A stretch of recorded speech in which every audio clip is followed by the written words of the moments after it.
ஒவ்வொருடைய கருத்துக்களும் பதில் சொல்ல இயலாது. என்னை பொறுத்தவரையிலும் தெளிவாக ஒரு முடிவு செய்துதான் நான் இந்த இயக்கத்திலே இணைந்திருக்கிறேன்.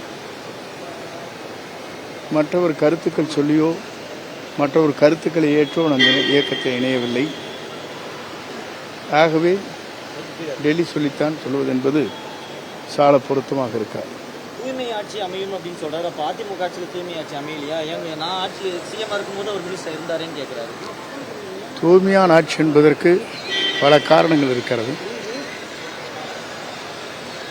புரட்சித் தலைவர் அம்மா ஆண்ட காலம் தூய்மையான ஆட்சியாக இருந்திருக்கிறது. ஒரு காலத்தில் நாங்கள் பின்பற்றினோம்.